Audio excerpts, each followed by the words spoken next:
சாந்தி. 9/7/2025 காலை முரளி. ஓம் சாந்தி. பாப் தாதா மதுவனம்.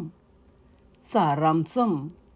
இனிய குழந்தைகளே, தந்தை உங்களுக்கு இந்த ஞான இரத்தினங்களை வழங்குவதற்காகவே வந்துள்ளார். தந்தை உங்களுக்கு கூறுவதும் விளங்கப்படுத்துவதும் ஞானமே ஆகும். ஞானக்கடலை தவிர வேறு எவராலும் உங்களுக்கு இந்த ஞான இரத்தினங்களை வழங்க முடியாது. கேள்வி: ஆத்மாக்களின் பெறுமதி குறைவடைவதற்கான காரணம் என்ன? பதில்: அவர்களில் கலப்படம் கலக்கப்படும் போதே பெறுமதி குறைவடைகின்றது. தங்கத்தில் கலப்படம் கலக்கப்படும் போது அதிலிருந்து செய்யப்படும் ஆபரணங்களின் பெறுமதியும் குறைவடைகின்றது. அதே போன்று தூய தங்கத்தை போன்றுள்ள ஆத்மாக்களில் தூய்மையின்மை என்ற கலப்படம் கலக்கப்படும் போது அவர்களின் பெறுமதி குறைகின்றது. இந்த நேரத்தில் தமோ பிரதானான ஆத்மாக்களுக்கும் பெறுமதி இல்லை, அவர்களின் சரீரங்களுக்கும் பெறுமதி இல்லை.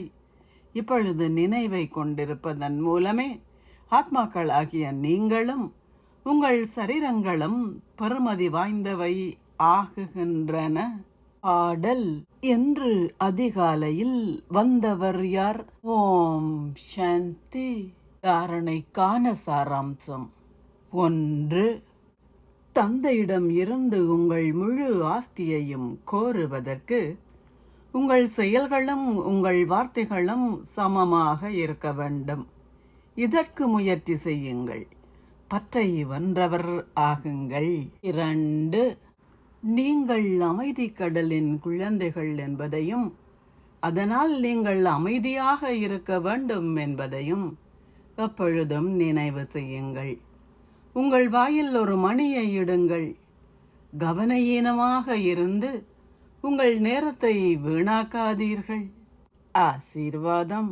நீங்கள் எல்லோராலும் நேசிக்கப்படுவதுடன் இந்த ஒன்று கூடலின் கோட்டையை பலமானது ஆக்குகின்ற ஒரு திருப்தி ஆத்மா ஆகுவீர்களாக. ஒரு வழிகாட்டலில் ஒன்றுபட்டிருக்கும் இந்த ஒன்று கூடலின் கோட்டையை எவராலும் அசைக்க முடியாது. எவ்வாறாயினும் அதன் அடிப்படை ஒருவருக்கு ஒருவர் அன்பாக இருப்பதுடன் எல்லோருக்கும் மரியாதை கொடுப்பதும் உங்களுடன் திருப்தியாக இருந்து மற்றவர்களை திருப்திப்படுத்துவதும் ஆகும்.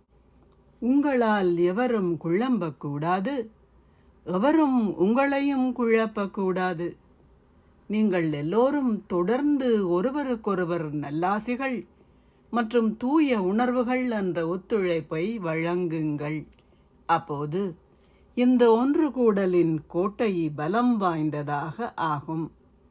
இந்த ஒன்று கூடலின் சக்தியே வெற்றியின் விஷேடமான அடிப்படை ஆகும். ஸ்லோகம். உங்களின் ஒவ்வொரு செயலும் மிகச் சரியாகவும் யுக்தாகவும் இருக்கும்போது நீங்கள் ஒரு தூய ஆத்மா என்று அழைக்கப்படுவீர்கள். அவ்யக்த சமிக்ஞை.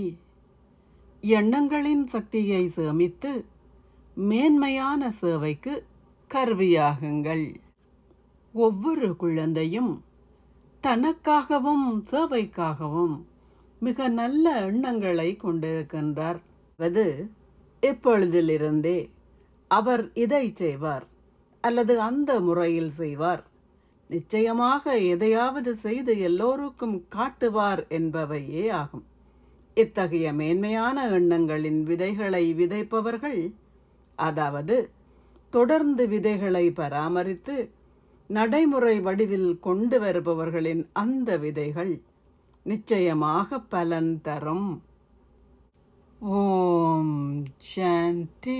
நன்றிகள் பாபா. கர்மத்தின் விதியை புரிய